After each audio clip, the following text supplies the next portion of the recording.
Have you ever wondered how an AI goes from just giving you a simple answer to actually showing its work? Well, today we are going to pull back the curtain on exactly that.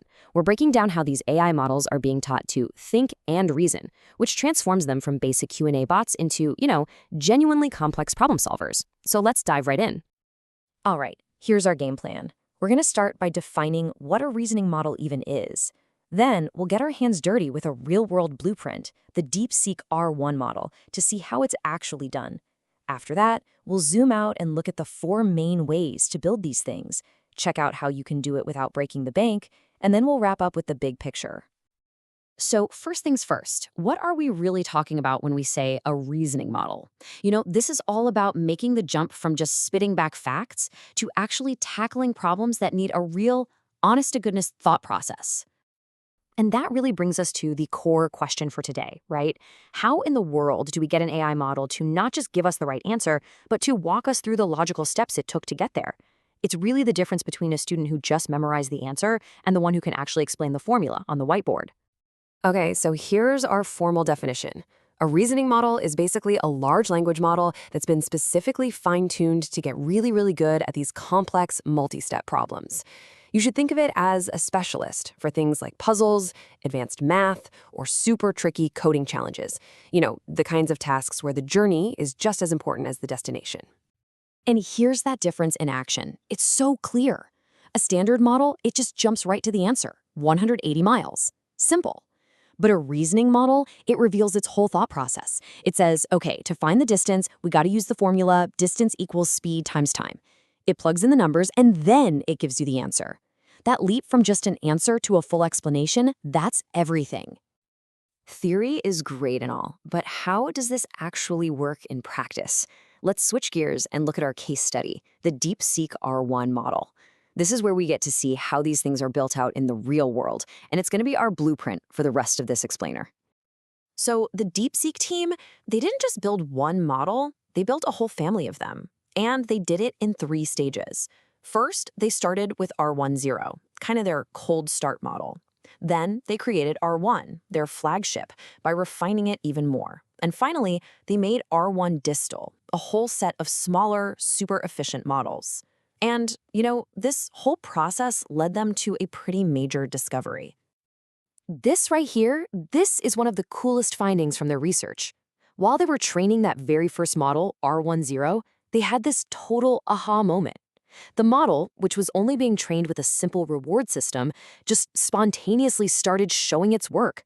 It was generating these reasoning steps without ever being explicitly told to. It was a completely emergent behavior. Wild, right?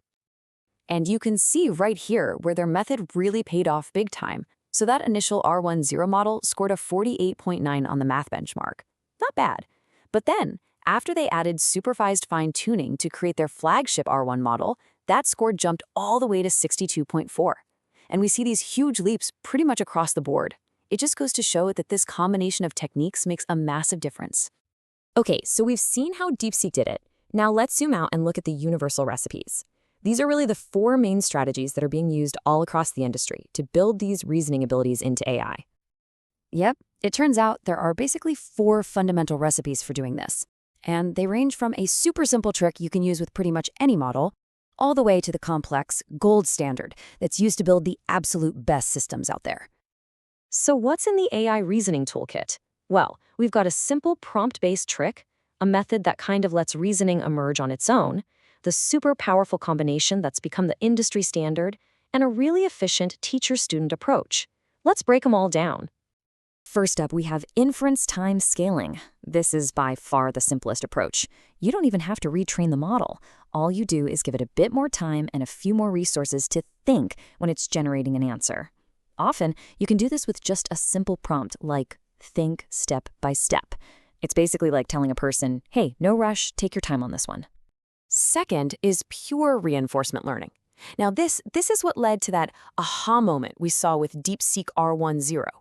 With this method, you don't actually show the model how to solve the problem, you just give it a little reward when it gets the right answer. Over many, many tries, the model just figures out that showing its work is a good strategy to get that reward. Third, we have the powerhouse combo, supervised fine-tuning plus reinforcement learning. This is the current gold standard in the industry, for sure. First, you show the model thousands of high-quality examples of step-by-step reasoning. That's the SFT part. Then, you use a reward system, the RL part, to polish its performance even further. This is the exact recipe that built that top-tier DeepSeek R1 model. And finally, number 4, we have distillation. The idea here is really simple but incredibly powerful. You take a big, smart teacher model and you use it to generate tons and tons of great examples. Then you train a smaller, more efficient student model on all those examples. It's a fantastic way to create powerful reasoning models that are also way cheaper and faster to run. So all this talk about efficiency leads to a really practical question. Building a massive model like DeepSeek R1 can cost millions of dollars. But is it possible to create a powerful reasoning model on a tight budget? Well, the answer, as it turns out, is a big yes. Get this, $450. That's the total cost a small team spent to train a model called Sky-T1. They used that distillation method we just talked about, and they got results that are roughly on par with much, much larger models. It's just incredible proof that you don't need a massive budget to do cutting-edge work in this space anymore.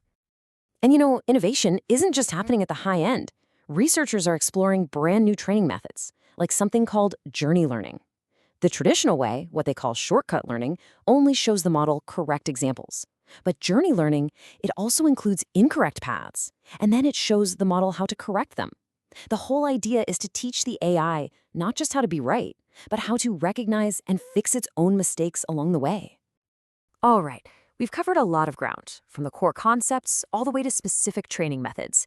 So now, let's just pull it all together and focus on the most important things you should take away from all this.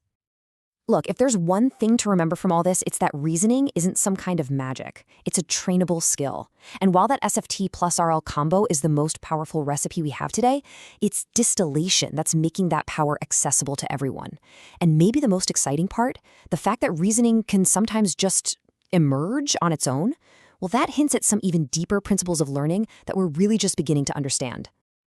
And that leaves us with one last thought to chew on.